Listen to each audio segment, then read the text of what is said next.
And if you play music, you are always performing for and on behalf of the community, not on behalf of yourself. Every music making the musicians are fulfilling is a social responsibility. And you do it for and on behalf of the community. You are listening to the Music and Peacebuilding Podcast, a professional development network at musicpeacebuilding.com, exploring intersections of peacebuilding, sacredness, community creativity, and imagination through research and story.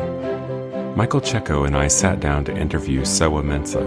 Sowah is one of the most respected music educators in the world music drumming curriculum. On this day, we were experiencing very bad audio quality over a shaky internet connection, so we were not able to use the recording for a podcast.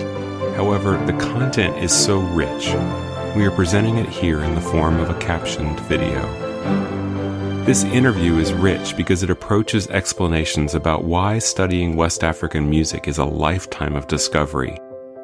And Sowah emphasizes that we need to leave our Eurocentric assumptions about music learning at the door, as we try to encounter music in a more authentic way. The repetition of repertoire and a timeline is at the heart of West African experience. We began by asking Sowah about his music learning. So I was hoping that you could tell us a little bit how you first started learning the music that you play and teach today. Well, it is, that's a difficult one to answer because we don't learn music like that. I have never taken a drum lesson in my life, but I've always played drums.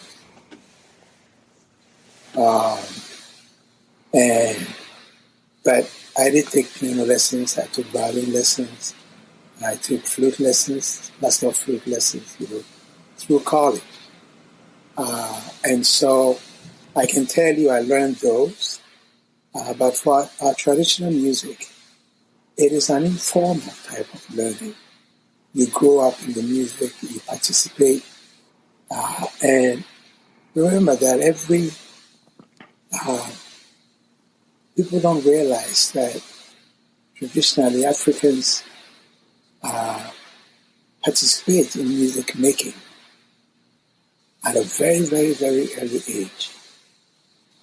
And so all games that children play include song, movement, and some improvised instrumental backing. So kids are making music at a very, very early age. You start walking, you're already dancing, you're singing, and adults do not create games for children. All African games that they are children's games, they were created by kids, by African kids. So in my time, growing up, you were doing music all the time, every day. You play with your friends, you're singing, you're moving. Some of us are improvising drums. And then most activities that go on in the community, there is music that is part of it. And so as a kid, you're constantly watching adults playing. You're watching adults dancing. You're hearing adults singing. And rehearsals of groups is always done in the full view of the community. And anybody can go to any rehearsal. You don't have to be in the group to go watch the rehearsal. And so kids who are interested in, continuing playing, if there's a group in their neighborhood, they almost every day they show up at the rehearsal and sit in this lounge. But the watching is not an audience type of watching. You're watching, you're tapping some of the rhythms on your thighs as the adults play. You're watching the techniques, what they're doing with their hands. By the time you are 5 years old. And for a lot of kids, by the time you are like 3, 4, you can play almost any time, like hold the timeline for anybody to play on. So, and Michael, you know the importance of the timeline. Sure, and as someone who has studied this music with you and others, I'm familiar with that concept of timeline. Can you explain a little bit about what timeline means in the context of your music? Well, the timeline is the framework within which the music is organized. That's pretty much what it is, the framework within which all the music is organized. Whether it's the instruments or it's the singing or it's the dancing, you couldn't do it if you don't have a timeline. And all the music relates to timeline in such a way that until you figure out the relationship of the part you're playing to the timeline, you don't know the part yet. And you know what I mean by that. You can play with somebody, but when they stop playing, you get lost right away. Until you start to feel your relationship with the timeline, you don't know the part. You may know the part, you may be able to play it with somebody, you may even be able to play it on your own, even though it might be just a 2-note phrase. You won't be able to come in on your own when the timeline is played. And so that is why the timeline, everything revolves around the timeline. Any music you hear, you want to know what the timeline is. Once you have the timeline, everything else makes sense. So that's what the timeline is.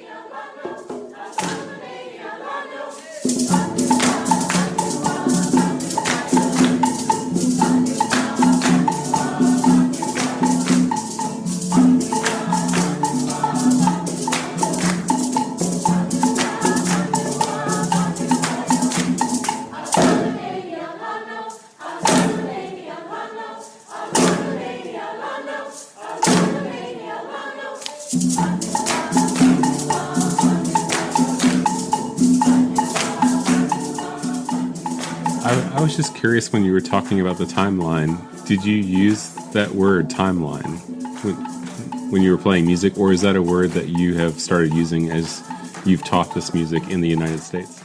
Oh, it's a word that earlier ethnomusicologists coined to describe that phenomenon, because they noticed that in almost all the music, there is a phrase that is played over and over and over again by an idiophone, a bell or a wood block, or a clave. Occasionally, it may be played on a rattle. Occasionally, it may be played on a drum. If you have a drum ensemble that does not use bells and things, then the timeline part will be one of the drum parts. But usually, you have an idiophone, which is used in playing.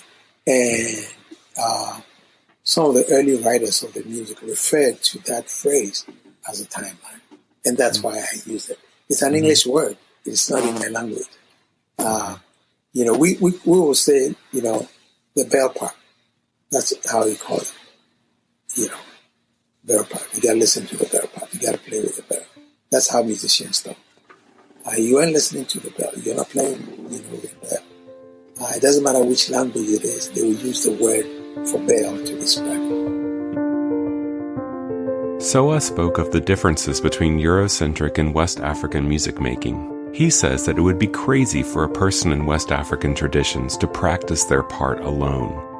Parts are always learned in community, so that parts are learned in relationship to other parts.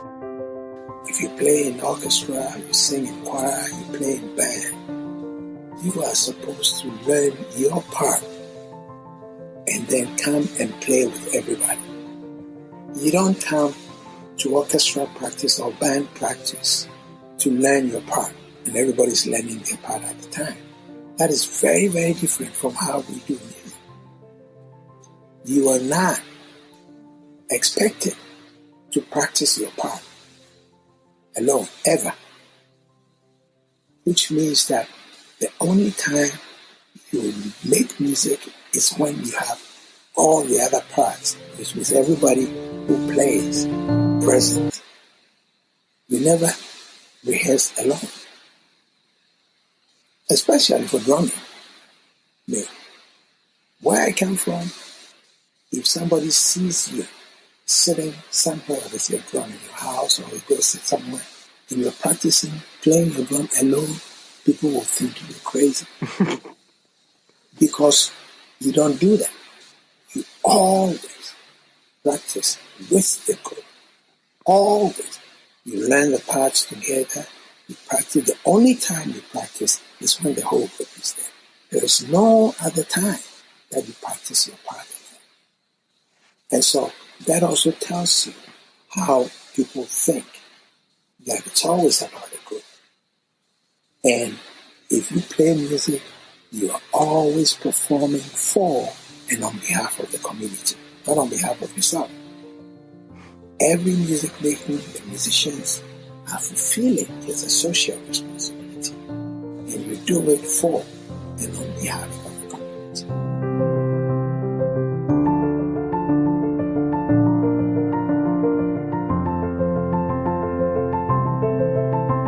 So, music educators have become increasingly sensitive to historical context of songs that they present in their classrooms. What would you want people to know that are implementing the world music drumming curriculum with their students to understand about the culture and the history of the music and songs that they find within the world music drumming curriculum? Well, my experience is that a lot of music teachers are very resistant to teaching the music the way it is.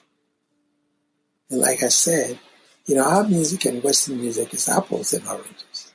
I write for orchestra. I have a lot of orchestra compositions. Some of them, when you hear them, you know that I'm writing, within the African music theoretical rules. I have compositions that, for chorus and, in some orchestra you hear them, you won't believe that I wrote them because they are as classical as you can think of. And like I'm saying, the way we learn our music is different. We don't usually use notation systems in learning them. We call it a slow absorption. You keep doing it and you get better at it. The goal and the motivation for doing music is very different from that here, especially in schools. Choir directors, orchestra conductors, and so on, band directors, they select all the way up to the professional level. Symphony orchestras around the country and around the Western world, they select music for a particular concert or a season. They learn them. When they finish the next season, they do an entirely new set of pieces. They don't repeat the last concert. The only music that usually find them ensembles play is like Christmas music and so on. But otherwise, the way Western music operates, you work on a set of pieces, you perform it. The next performer, you do a new set of pieces, and so on and so on. But we don't do our music like that. You play the same music, you play the same music forever. The question is, how well are you playing?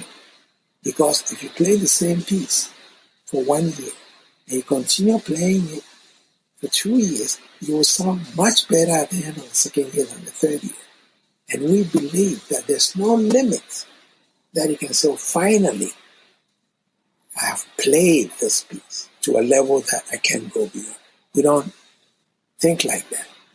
And because of that mentality, you don't think about the fact that, oh, I'm playing this all the time, I'm tired of it. No, you can't be tired of it because you haven't played. Think about it. You're a kid. You're a young guy. You played for maybe 10 years, 15 years, in groups.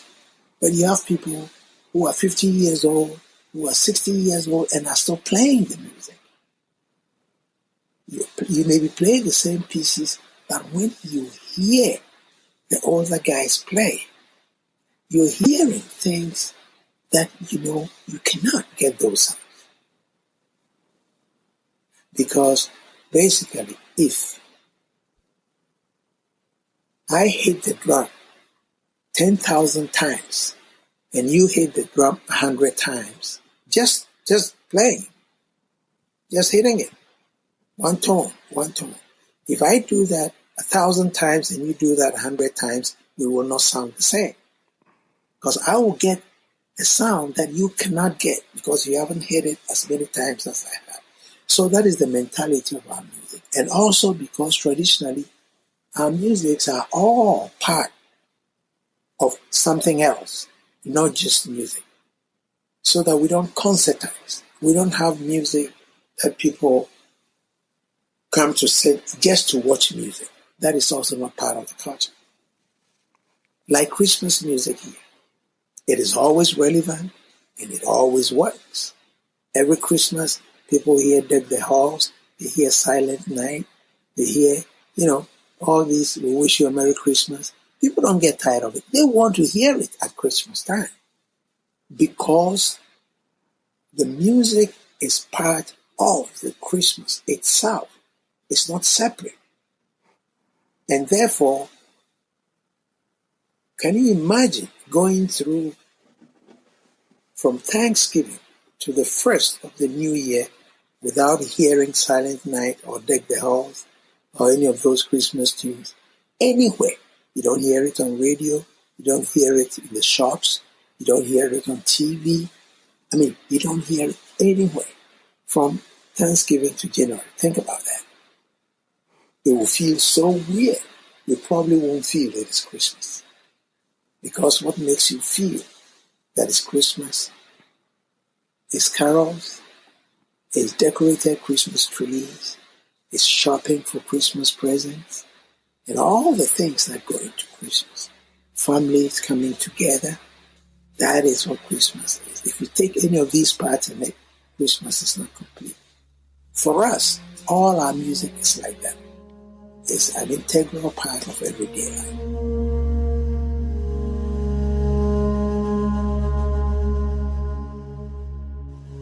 My point is that one of the things I experience is that during these workshops, it is very, very difficult to convince music teachers that they can teach this music the way Africans do it, and it will work. Some of you do. The few of you who do it, you are the ones who are able to play these pieces with your students. There are a lot of teachers, they take the workshops year after year after year after year, but they have a hard time putting it all together.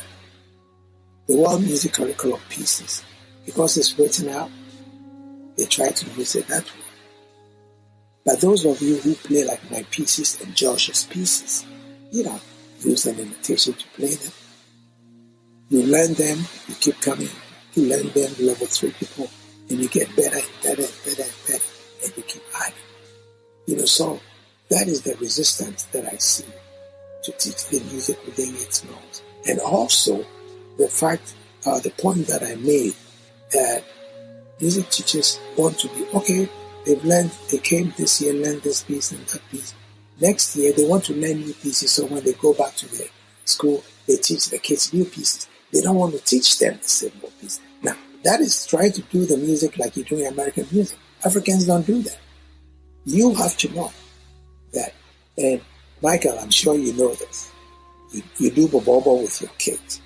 And I'm sure every year you realize that you know it better and you're teaching it better. And if you continue playing it with your kids, they'll be playing it better and better and better. There are schools that have done residencies for 15 years in a row, 17 years in a row, 10 years in a row. Second graders are playing bob because over the years they hear it all the time. They're going to know that they're hearing it. And so by the time they're down with first grade, they know the phrase. They've heard it so many times. You teach them, they already know the rhythm. They just have to get the part, the hand combination, and then they're going. So that is, I think, one of the major problems. Most teachers are very resistant. They want to teach the music like the way they teach American music or Western music, and it doesn't work like that.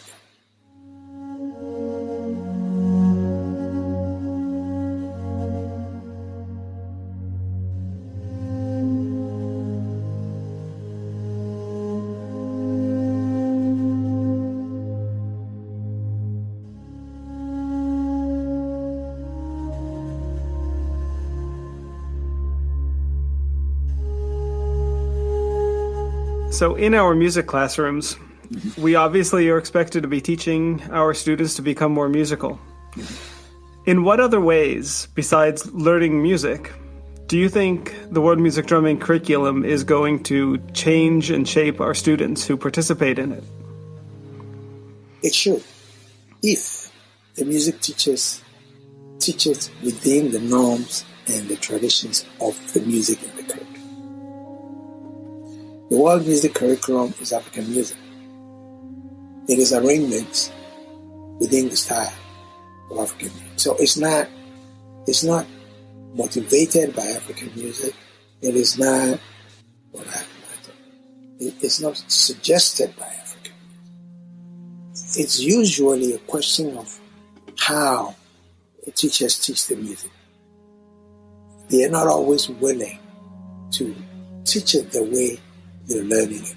They learn it, but they want to teach it the way they teach all the other music. And it never really works like that. And I know some of you teachers, you do it the way you're learning it, and you're getting your kids playing it, but they're playing it well. They're playing it very well. So that is the problem that I see with what goes on with music. Sowah used his experience in learning piano to compare Eurocentric notions of music learning with the learning of Ghanaian drumming. I started taking piano lessons when I was 4 years old. Okay? In Ghana. When I was 4 years old. The first day I went, my mom took me to this piano teacher. I didn't touch the piano. He said, "Did you bring any books?" I said, "No." He gave my mom a list of piano books that we had to go by. We went and bought it. The second day we came, I thought I was going to play the instrument. I came in with my books. We took the books, opened one of them, said, "Do you know what these lines are?" I was 4 years old, living in Ghana. How would I know what those lines are? I'd seen them before, but, I had to learn the lines and spaces. I had to learn the note values, quarter note, half note, and all those things. I had to learn to clap simple rhythms. It was my third piano lesson that I played the instrument. Third one. Now, by this time, I was already playing drums. I think I was 4 years old. I was playing. I'd been playing drums, for 2.5 years or something like that. But I had to learn it that way. And once I could read, because all the music was written down. So if you didn't read that music, you're not going to be able to play it. So I had to get those tools, and then I had to read. And I always had to practice before I go for my lesson. Because you're not going to go to your lesson and practice what your teacher asked you to do. You should practice it at home. Know it and come. If you come and you're able to play, it moves on to the next thing, or teaches you more of what it is. But we don't do our music like that.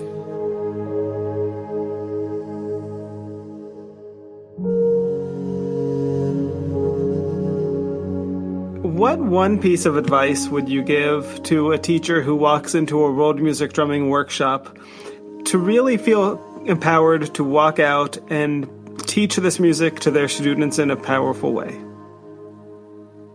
My advice is, when they come to world music drumming the first time, they have to know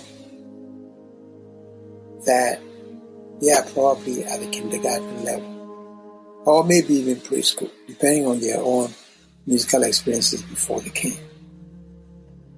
And therefore, they need to understand that there is only so much they can get and take with them at the end of the week. It's only 1 week.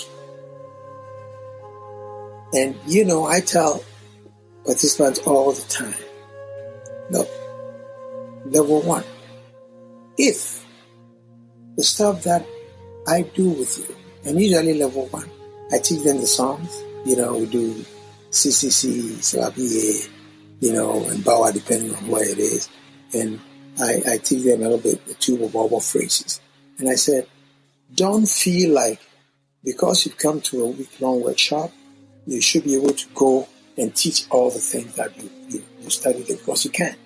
The chances are that you will not be able to teach them. You have to be able to be comfortable. You have to know them well before you can teach them. And so, whatever you can get out, if it is one song that you can learn, like especially like the things that I do, if, let's say, you can do one Bobo song with your students, or CCC, if that's all you can take, go teach your kids. You also have to realize that since you're a beginner, you should not plan to come take one workshop and go. Because most workshops that music teachers take, which is about the music that they've studied and they teach, they get things that they can take and go teach it all. But you shouldn't expect that in world music room, because you are a beginner in that music. And therefore, your plan should include coming back. If you really want to continue teaching the music, you have to keep coming back and keep coming back. So you started from preschool or kindergarten, and if you come a few years, you'll be at maybe second grade.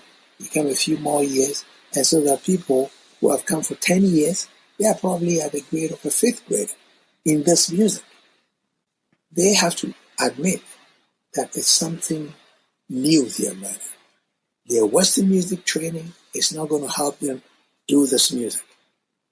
And a lot of teachers don't understand that. They feel like the Western music training should make any other music easy for them to do. And when they come and it's not happening, they get frustrated.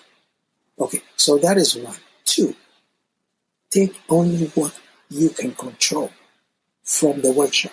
I tell them, look, if all you can do with your kids,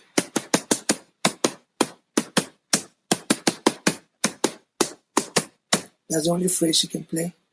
A class of 30, teach them that phrase. They will play. They will go home and play it on the dining tables. They will play it in their classrooms. They will play and play. The kids will not be bored with it.